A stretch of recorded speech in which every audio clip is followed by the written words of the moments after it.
Hello, family members. I hope you're having a nice day today. I wanted to talk about something that I don't see getting talked about a lot, but is a very important topic to me personally, and that's legal migration, immigration.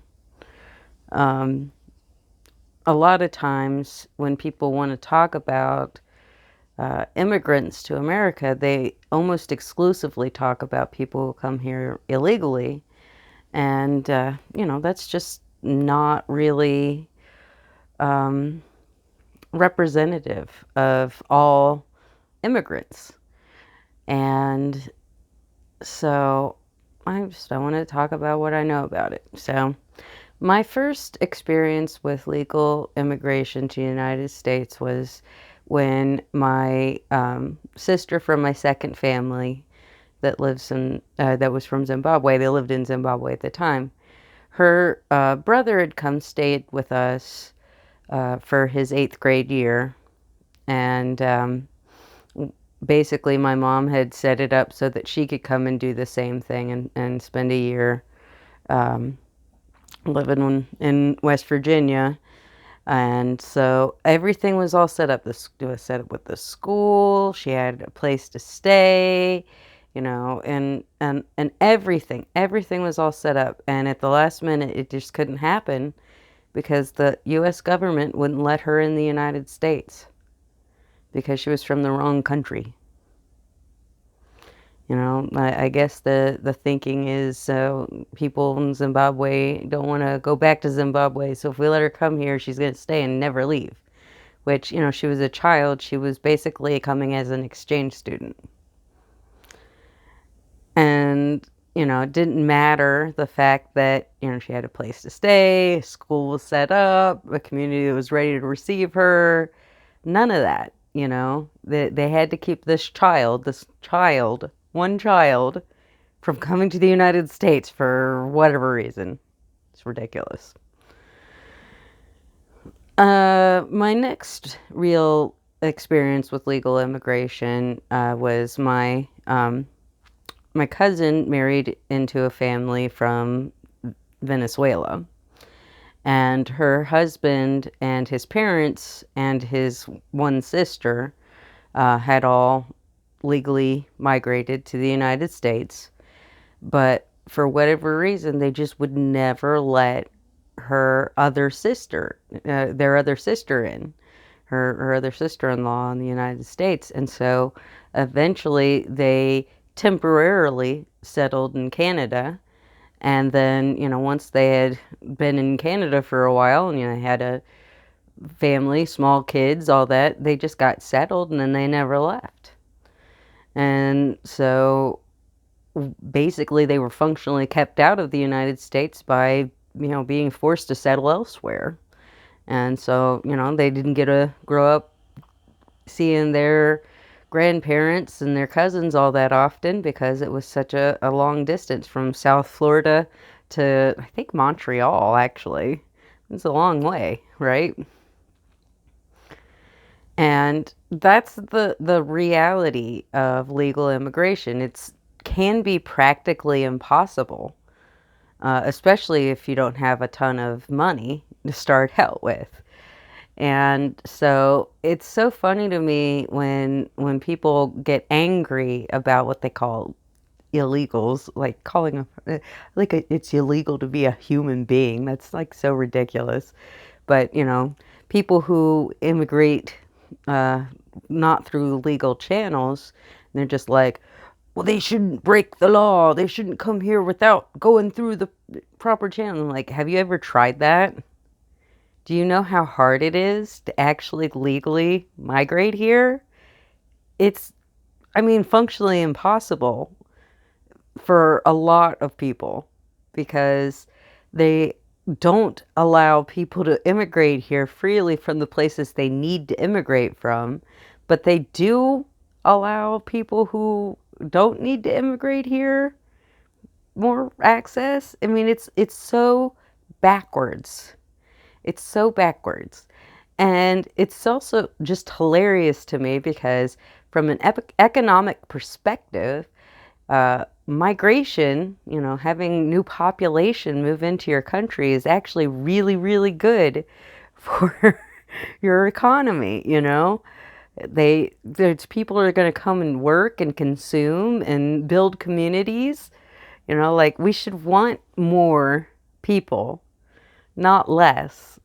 And I don't know. I think it's people just afraid that someone's going to come take a little bite of their pie. And it's like, there's plenty of pie. We've all got pie. I mean, for Pete's sake, there's plenty of open space in West Virginia and all sorts of places all around. It's not like the United States is full up, can't fit any more people. It's so ridiculous. But, people love to be racist, I guess. That's one thing that I can say is that I'm talking about a Latino family and a black family, an African family. So yeah, maybe there's a little bit of a through line there. It's really frustrating because, people are people. I was raised to believe that. You know, aside from having a second family from Zimbabwe, which was an amazing privilege that I got to have as a young child, um, I also went to a church camp when I was a kid that had uh, counselors from all over the world, some sort of like counselor exchange program or whatever. And so I got to meet, uh, a white South African. Like, it's wild. I'm like, oh my gosh, a white person from Africa. Like, that's not really that rare. But, like, when I was a kid, that blew my mind. Or like a person from Ireland, or, and then, when I was in college, I was very privileged to go to a school that was about a third Japanese. And when I started there, and then that kind of declined, but we still had plenty of international students at the school. So I have gotten to know people from all over the world. And you know what? People are people. That you're going to have certain amount of people that are jerks, certain amount of people that are nice, certain amount of people that are shy, certain amount of people that are bold. Like there's no boundaries. Like you can say, oh, these people are like that or that people. That's not how it works. Every single human being is who they are. And we can try to categorize them or otherize them, but at the end of the day, we have more in common with them than we ever want to think, I think. So it would be nice if we had a immigration system in this country that was actually reasonable and gave people the opportunity to come here legally. But yet again, that's another thing that is underfunded in this country because the right wing has decided upon minority rule, decided that they will have what they want, whether or not that's what the majority of Americans want. They've decided against democracy. And so they've done everything they can to underfund or undermine the authority of the systems that we have in place to produce equity, to produce results that actually work. And it's infuriating to me that they've done this openly. They're just like, we don't want the system to work, and so we're just breaking it. And our checks and balances really don't have any good response to that. When you have a party that doesn't care about anything, doesn't want to do anything other than break all of the systems and, I don't know, just let people starve to death or whatever it is, they don't care. They just don't care about other human beings and what we want and making sure that we are supported and taken care of. You know, they have no interest in governing. They don't want to be constrained by government, but they want every benefit they can get from government too. You know, they want to have a nice street without potholes in their neighborhood. They want to have a good public school in their neighborhood. They want to have a nice airport, you know, high-speed rail, whatever it is they want to have. They think they should have it, but they don't care if that comes at the cost of the whole rest of the country. Because who cares about the rest of the country? All they care about is themselves and what they want. And this is just another place where they have set the system up to be a failure and then blame people when they try to figure out a way to work around the broken system that they broke.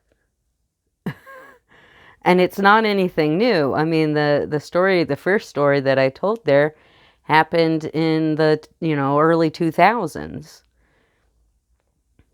And the second story, maybe like 5-10 years after that.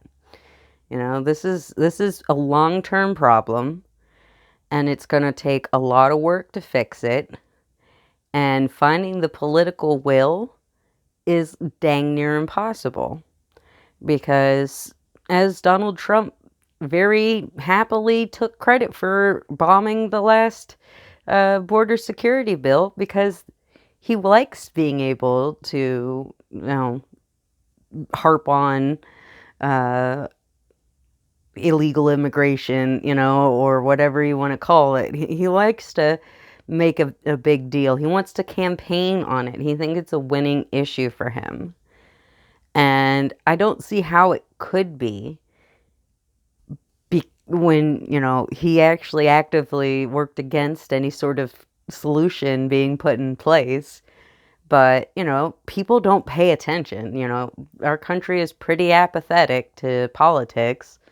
And, you know, at the end of the day, if we lose our democracy, it'll be because of that apathy. It'll be because of the people who don't care, the people that aren't paying attention, who don't think that they have to pay attention to what's going on, or that they can opt out of politics as if there's anything in their lives that's not politics on some level, you know? So, that's all I had to say. I guess I got all worked up there. Hopefully you'll forgive me for that, and the bad lighting. I was too late to use sunlight, and artificial light's not that great, but you know, what you gonna do? All right, family members, I'll let you go. Take care of yourselves. Bye.